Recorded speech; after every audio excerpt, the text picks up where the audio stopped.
current day that fentanyl is just huge in the city. When did it start hitting the city, and when did you first hear about it? I guess maybe 3 years ago, and I don't use fentanyl anymore. I used it for a short period, and then I got injured. I went to the hospital. They put me on methadone, and the end of the story with fentanyl use. What's your drug of choice now that you're trying to escape? I guess meth. Meth? Okay. And for someone that lives around this area, how easy is that to find and buy? It's on every corner. Every corner? I would imagine in your shoes that makes it very hard to get away from it. You can, yeah. Is there anything the city could be doing better to help someone in your shoes? Gotta educate people. What's the first hit of meth? Was it love at first sight? It might have been, yeah, but that's because you're trying to fill a hole. You're trying to fill some kind of an emptiness. What's your plan forward, or what's your next move? Well, my goal right now is to get housing, legal housing, not a squat or. If there's youth watching this that are wondering if they should experiment with drugs, As young people, you're not missing anything. You don't need to do drugs to feel like you're gonna be a part of something. It's not necessary. Have a good life, drug-free, and stay healthy. what do we got here? Number one team there is, Warriors. What do you think? So, what percentage of people out here using Boost to supplement their use? So, first and foremost, you have to have mothers from around the world sit down and have a real debate. Because in 100 years, the human race is going to be doing cocaine. Have you ever done cocaine? Not yet. Now, when you look at your trash cans, and now you see excess of trash. Well, how do you stop inflation? When you start talking to your neighbor and realistic that in 100 years, the human race will be doing cocaine, will be doing opium, will be doing fentanyl. Then that person is going to boost. So the more you boost, the more you hurt your neighbor. So now you don't know your neighbor that well. So now that there's conflict, because no, I don't want my niece growing up and using drugs. So we come full circle, or if you talk to your neighbor more, Then you zone better, because I hear what you're saying. so now it's not decriminalizing it, it's legalizing it. Why? Because we're letting the underworld win at night. When you're honest with yourself and say, you know what, my mother says, you know what, I'm talking to the other mother from another continent, my son does that too. But now when you accept it, and instead of denying that person, now you zone better. So now at 3 o'clock in the morning, I think you speak in a smart and poetic way, but we do have an appointment we have to walk to. So I wish you the best. Okay? All right, man, take care. You keep it illegal. I hear you.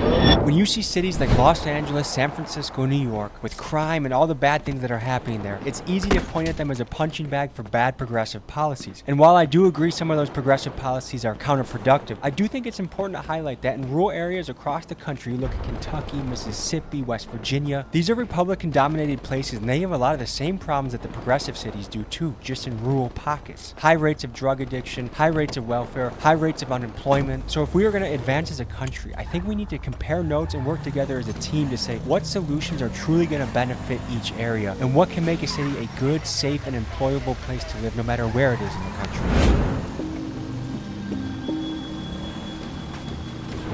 And right behind us, someone is lighting a pipe or something.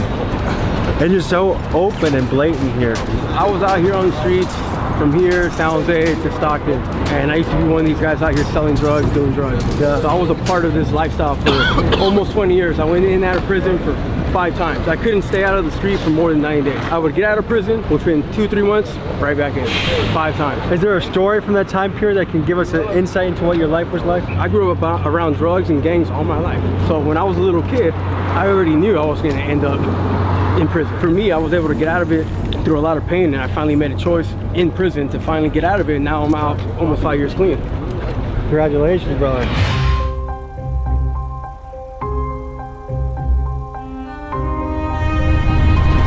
How you doing? Welcome to San Francisco, brother. Thank you.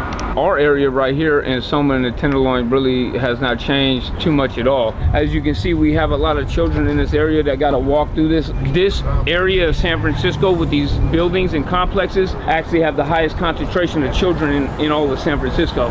So it's just really frustrating to see that our area is being affected by the drugs and the homelessness the most. A lot of the businesses out here have been shut down. Everything in this radius, honestly, has been shut down. You see a lot of these black bags bags that these individuals are carrying around, those black undiscreet bags, come from this place called the Harm Reduction, the Needle Exchange down on 6th Street. I'll show you guys. They give out a lot of utensils and paraphernalia to drug addicts that are struggling. It doesn't really help them. It's actually enabling them and keeping them in this cycle of using.